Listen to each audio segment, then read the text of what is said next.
Selamat siang untuk kita semua, untuk Bapak Ibu Guru, untuk teman-teman dan abang kakak kelas saya. Perkenalkan, nama saya Sri Ainur Melina Batu, kelas 10 PS2. Di video kali ini saya akan memberikan pembelajaran mengenai sejarah wajib yang berjudul Potret Hukum dan Keadilan Hukum di Indonesia. Sebelum itu, saya akan berpendapat sebagai generasi muda Indonesia bahwa hukum di negara kita ini belum semuanya adil, karena masih banyak yang memihak ataupun mengistimewakan mafia-mafia kaya yang berdinding di balik harta kekayaannya, sedangkan orang rendah atau orang lemah yang hanya mengharapkan penegakan hukum di negara kita ini. Kita akan membahas atau saya akan memberikan contoh-contohnya di video selanjutnya. Selamat menyaksikan. Indonesia adalah negara hukum. Dikatakan negara hukum karena hukum untuk Indonesia menjadi petunjuk bagi praktek ketatanegaraan suatu negara. Dengan kata lain, hukumlah yang tertinggi dan bukan pemerintahan. Banyak kasus tinggi yang divonis dengan rendah, banyak kasus rendah yang divonis dengan tinggi. Saya, generasi muda Indonesia, berpendapat bahwa praktik hukum di negara kita ini masih belum adil. Bukan saya menyalahkan ataupun mempersalahkan penegak hukum, tetapi menurut saya tidak semuanya adil. Masih ada yang tidak adil dan ada yang adil. Mafia ataupun orang kaya yang berdinding di balik harta kekayaannya melakukan tindak pidana tinggi tetapi divonis dengan rendah. Sedangkan orang miskin ataupun orang rendah yang melakukan tindak pidana rendah dihukum dengan tinggi. Saya akan memberikan contohnya dan membedakan sebagai contoh ketidakadilan hukum di negara kita ini. Contohnya adalah Nenek Asyani. Nenek Asyani adalah nenek yang sudah tua yang mencuri 7 batang kayu jati yang berukuran 15 cm. Karena dengan mencuri, nenek ini harus dihukum dengan 5 tahun hukum penjara. Nenek ini memang bersalah, tetapi kita akan membedakan atau melanjutkan contoh untuk tahu apa perbedaannya dengan contoh selanjutnya.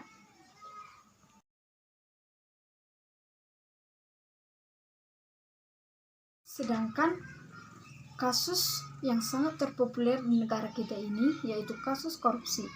Kasus korupsi yang menggelapkan 31 miliar yang sangat merugikan negara, yaitu yang dilakukan oleh Ketua DPRD Bengkalis divonis hukuman 1,5 tahun penjara. Kita harus dapat membandingkannya.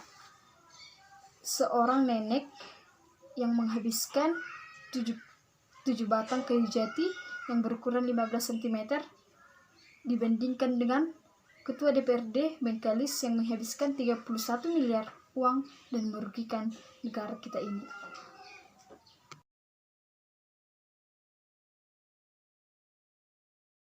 Perbedaannya adalah seorang nenek yang sudah tua yang mencuri 7 batang kayu jati sebesar 15 cm atau ukuran 15 cm dibandingkan dengan Ketua DPRD Bengkalis yang menghabiskan dan menggelapkan 31 miliar divonis 1,5 tahun penjara.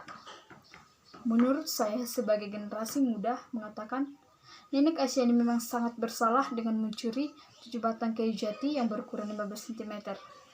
Tetapi itu menurut saya tidak terlalu bersalah dibandingkan dengan Ketua DPRD Bengkalis yang menghabiskan 31 miliar dan merugikan negara Indonesia sendiri.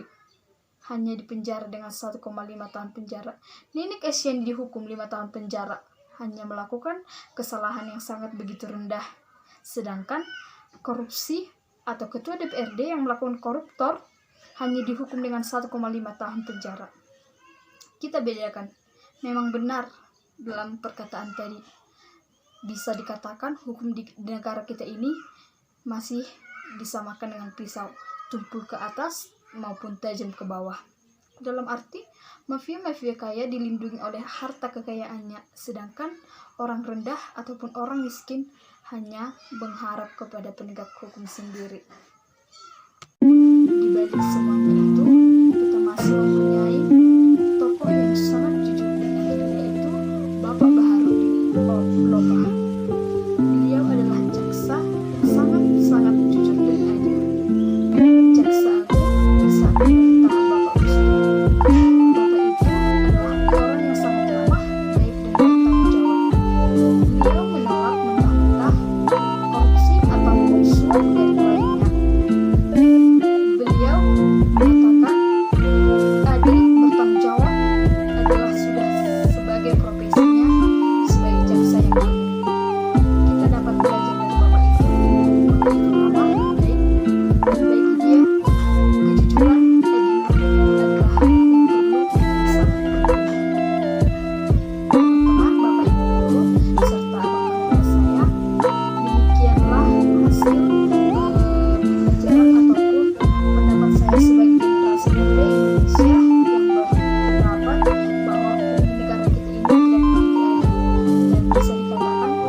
harus bisa sebagai generasi muda memperbaiki apa yang salah tanpa harus menyalahkan siapapun.